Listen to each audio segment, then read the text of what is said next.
If I can have the first slide, that would be great. Okay, I've titled this A Pearl of Great Value after the scripture reading. Okay, next slide. Next slide, please. Sorry, I hope this won't be too annoying when I keep asking for the next slide.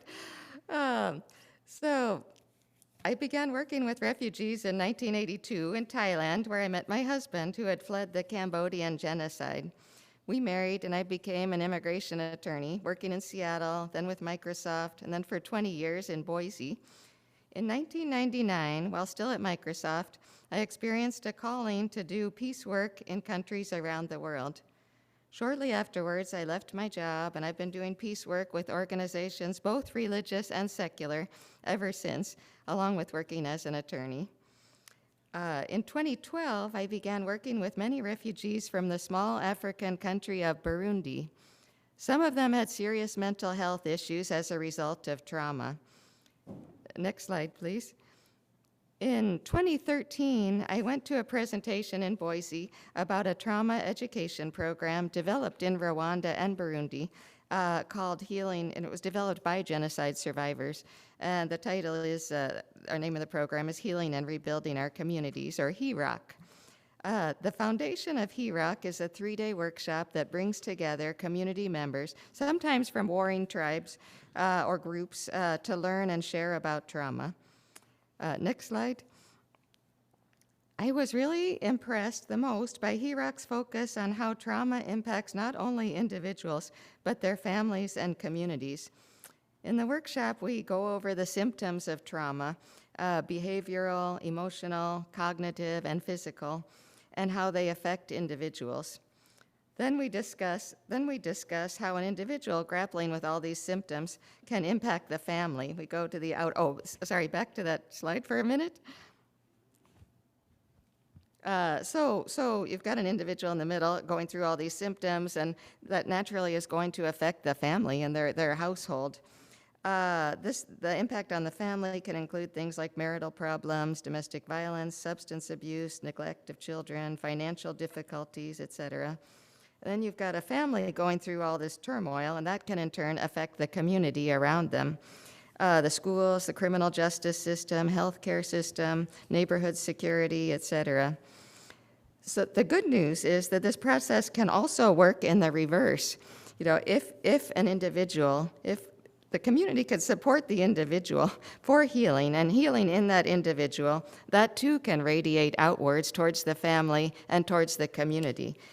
So this was a light bulb moment for me, kind of doing this exercise with a group, as it offered a way to work for peace. I saw HEROC as a way to work for peace in countries around the world by promoting healing at an individual level.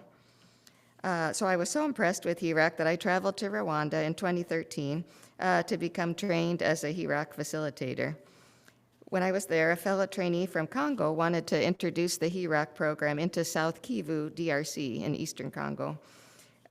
He and I collaborated, and over the following 9 years, I made 9 trips to East Africa and co-facilitated roughly about 25 of these 3-day workshops with local facilitators. In the 3 days, now I could use the next slide, please. In the 3 days, we focus on the first day on creating a safe space and discussing trauma basics. Then on the second day, we get deeper into trauma and share about losses and what has helped people in their healing journeys. And then on the third day, we look at managing anger and trust. Oops, I'm hearing kind of a feedback. Okay, next slide. Some of the advantages that I think are advantages of HEROC are that it's led by peers, and a lot of the content is created by the participants themselves in small group discussions and large group. And also it involves like food and games, and so it's not too heavy, really. We can go through the next slides, the next 3 slides, please. That's what a big group looks like, a typical gathering. That's kind of a small group, typical gathering, and the small group will discuss and then report back to the larger. These are 2 of our facilitators. We try to make sure that at least half of the facilitators are female. It's a great opportunity for people who might not have had formal education. Those are helpers with the chairs. Okay, next slide, please. So I picked 3 examples about how I think this program helps to make peace, really. This is a quote from a young man that I had met several years before he attended a workshop. He had been doing humanitarian work with orphans there. And several years later, he attended this workshop, and he shared at the end of the workshop, he shared this quote, now I don't feel like I have to kill the people who killed my father. So it was a big shock that he'd been harboring these feelings this whole time, this nice young man. The next slide, please. This is a photo of a mass gravesite in the village of Mutarule in South Kivu, which happened on my second trip. It was a massacre of more than 30 people in and around a church on Pentecost. They were in the church on Pentecost in the evening. After the massacre, people from the local tribe that had been impacted gathered to discuss their response. What were they going to do about this attack, and including whether they should do a revenge attack. 2 men who had attended one of the trauma healing workshops told us, we spoke with him after the meeting, they said they had gone to the meeting and they had actually successfully counseled against the tribe doing a revenge attack. Next slide, please. This was actually from my first trip. We were stopped in Congo again, we were stopped by in a village by some armed guerrilla soldiers while we were walking to a workshop. They let me and another facilitator go forward to the workshop, but detained our 2 local contacts, which was nerve-wracking. But it turns out that what the guerrillas actually wanted was a workshop for their soldiers because they were traumatized, because their guerrilla soldiers were traumatized. So, let's see. So yeah, so they actually, we had them write a formal request. They did it and stamped it with their own seal. It's one of my biggest regrets that I was not able to get back in time to do a workshop with this group of guerrillas before they were dispersed. So I did get back like 6 months later, but it wasn't fast enough. Next slide, please. So this just shows kind of the area where I am in Africa, in East, where the work has been happening. It's Tanzania, Kenya, Burundi, Rwanda, and Congo are the places where I've done these workshops. So next slide, please. So last year I applied for the 5th time for a service award from my undergraduate college at Grinnell College in Iowa. I developed a proposal to work with local facilitators to do 24 workshops, 12 in Kenya, 12 in Uganda, to reach 600 South Sudanese refugees living in camps there. The goal is to train 80 to 100 facilitators with the idea that some will likely return to South Sudan, and the program can be started there. Next slide. Those are the places where the work is beginning to occur. That borderline is the borderline with South Sudan, and Juba is the capital there. The focus is on South Sudan because that country is responsible for the biggest refugee crisis in Africa right now. Next slide. That's just a slide from the UN showing South Sudan and how like millions have been fleeing to the adjacent countries. Most are going to Uganda, to the south. Next slide. This is kind of just the basic framework, where we have 4 of these 3-day workshops with 25 people each, and then we'll pick out the lead facilitators. We'll select out of the 100 participants, like 20 to 25, to go on to advanced training and then to go to facilitator training. Next slide. So we're actually doing this cycle twice. So we go through the whole cycle, and then those 25 who are being trained to be facilitators will actually get to facilitate themselves. That's kind of part of the training. They'll go and facilitate at the next 4 trainings, and then go through the cycle again and train the next 25 facilitators. So anyway, that's going to happen, that whole cycle, both in Uganda and in Kenya. So we're just in the process of getting going. We've had our first 2 workshops in Kenya, and then we're getting them set up for Uganda. And I'm planning to go again in April. So I could have the next slide. Oh, so in November I traveled to Kenya on a ticket that I actually bought before I heard that I had won the award. The trip, and many of you provided support for this travel, so thank you, and Solars. The trip had a lot of challenges, more than usual, but I was able to meet with facilitating teams from each country. They came to Kenya.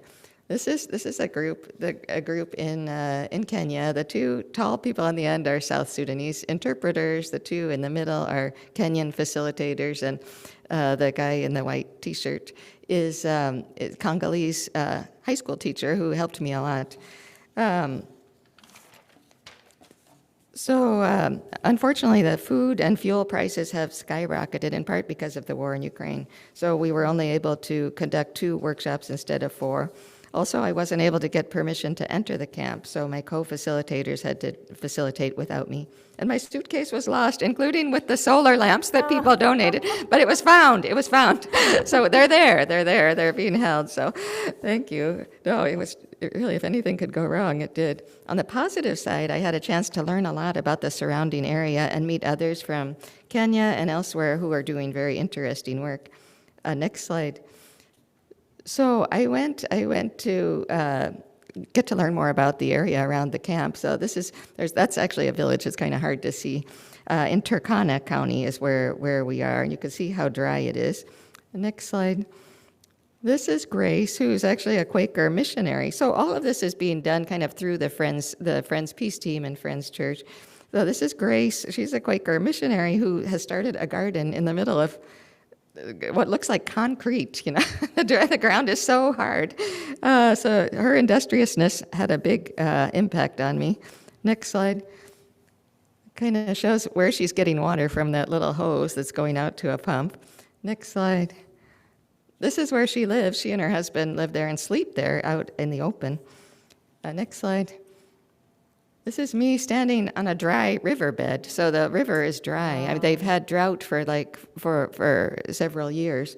I'm smiling because I was kind of excited to be near camels, but actually, when you look, the guy who was showing me around and everything from the Quaker Church he said the situation is really dire, and the camels are much more like emaciated and not supposed to be that thin, and because of the drought, So when there's no drought, there's just no vegetation for them to eat.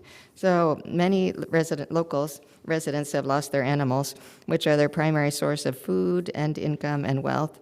So they've migrated to towns where they're herdsmen without herds. So I selected 2 Bible passages that have helped me in this work. The first one, Pastor Amara read both. The first, about the pearl of great value, to me illustrates the need for sometimes for dramatic action, even though it's scary and may not make sense to other people.